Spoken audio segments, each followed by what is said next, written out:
आज का हमारा टॉपिक है ई न्यूक्लिएशन। पिछली बार हमने मार्स सुपराइजेशन को देखा था, आज हम लोग ई न्यूक्लिएशन को देखते हैं। Enucleation means complete removal of cystic lesion without rupture of its lining. ठीक है, ये जो सिस्ट होती है, इस सिस्ट का हमें ये जो सिस्टिक लाइनिंग रहती है, हमें इस सिस्ट को, पूरी सिस्ट को कंप्लीटली रिमूव करना है और इस सिस्टिक लाइनिंग के साथ में रिमूव करना है। ठीक है, मार्स सुपराइजेशन में हम इस चीज़ को ऐसे ही छोड़ रहे थे, लेकिन यहाँ पर हमें ऐसा नहीं करना है। यहाँ कंप्लीटली हमें इसको रिमूव करना है और रप्चर भी नहीं होनी चाहिए ये लाइनिंग। इस तरीके से हमें इस चीज़ को हटाना है। It is the treatment of choice when cyst can be safely removed without sacrificing the underlying structures. ठीक है, ये जब हमारा ट्रीटमेंट ऑफ चॉइस हो सकता है जब हम इस सिस्ट को रिमूव करते हैं लाइनिंग के साथ में, लेकिन हमारा कोई भी अंडरलाइंग स्ट्रक्चर डैमेज नहीं होना चाहिए। अगर डैमेज होता है तो ये हमारा पार्ट ट्रीटमेंट का नहीं होगा। नाउ प्रोसीजर, कैसे हम लोग म्यूको दिस जो ये ई न्यूक्लिएशन है सिस्ट का हम करते हैं। तो सबसे पहला देखिए, यहाँ पर ये सिस्ट है तो हम एक म्यूकोपेरियोस्टियल इंसिशन देते हैं। ठीक है, ये एक हमारी सिस्ट है। जैसे सपोज कीजिए यहाँ पे सिस्ट है तो हम यहाँ पे एक म्यूकोपेरियोस्टियल सिस्ट इंसिशन देते हैं। म्यूकोपेरियोस्टियल इंसिशन से क्या रहता है, हम उससे एक फ्लैप को ताकि रिफ्लेक्ट कर पाएँ और हम एक्सपोज कर पाएँ उस बोन को जो सिस्ट को अंडरलाई करती है।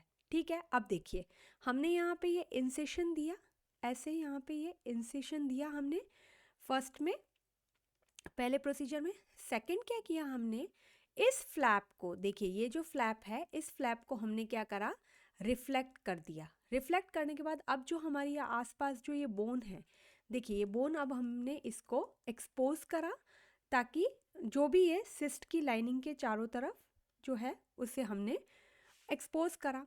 एक्सपोज करने के बाद में हमने जो भी हमारा इंस्ट्रूमेंट है, चाहे तो वो बर है या फिर सिस्ट है, चिज़ल है, उससे हम उस सिस्ट के ओवर जो बोन है उसे हम रिमूव करेंगे और नाउ सिस्ट इज़ विजिबल। अब यहाँ से हमने जैसे ये बोन को रिमूव कर दिया, अब हमें सिस्ट जो है वो विजिबल होने लग गई। सेपरेट किया हमने सिस्ट लाइनिंग को बोन के साथ में। अब हमने इसकी लाइनिंग को बिल्कुल सेपरेट कर दिया।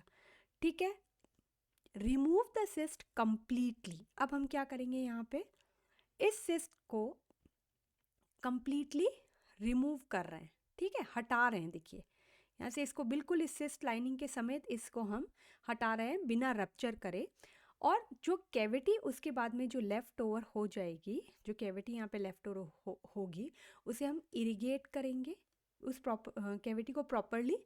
और उसमें हम क्या चीज़ पैक करेंगे, bismuth iodoform paraffin paste, BIPP।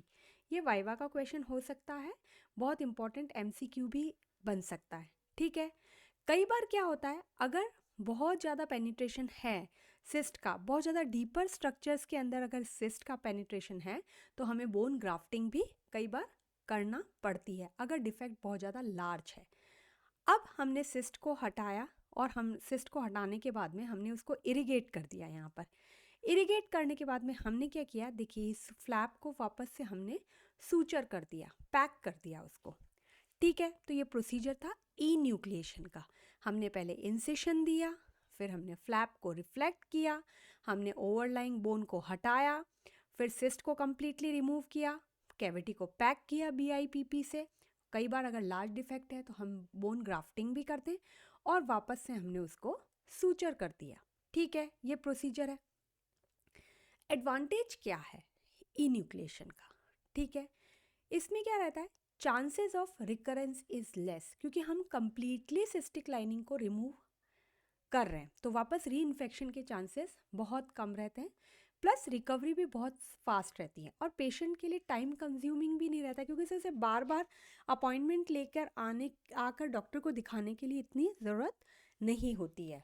ठीक है, तो इसमें डिस्प्लास्टिक चेंजेस जो रहते हैं वो होने के चांसेस बहुत कम होते हैं। डिस्प्लास्टिक चेंजेस यानी जो कैंसरस कंडीशन या मैलिग्नेंट कंडीशन जो होती है वो नहीं होती है।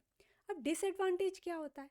ये एक रेडिकल प्रोसीजर है, ठीक है। रेडिकल मतलब रूट की तरफ डाउनवर्ड तरीके से ये प्रोसीजर रहता है। प्लस कई बार एडजेसेंट स्ट्रक्चर जो हैं वो डीवाइटलाइज भी हो सकते हैं, डैमेज भी हो सकते हैं।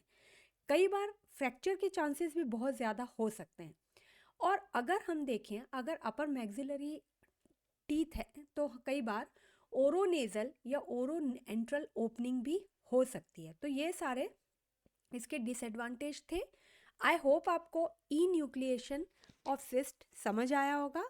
अगर हाँ तो आप चैनल को सब्सक्राइब कीजिएगा और वीडियो को लाइक एंड शेयर कीजिएगा। मिलते हैं हम अगली वीडियो में।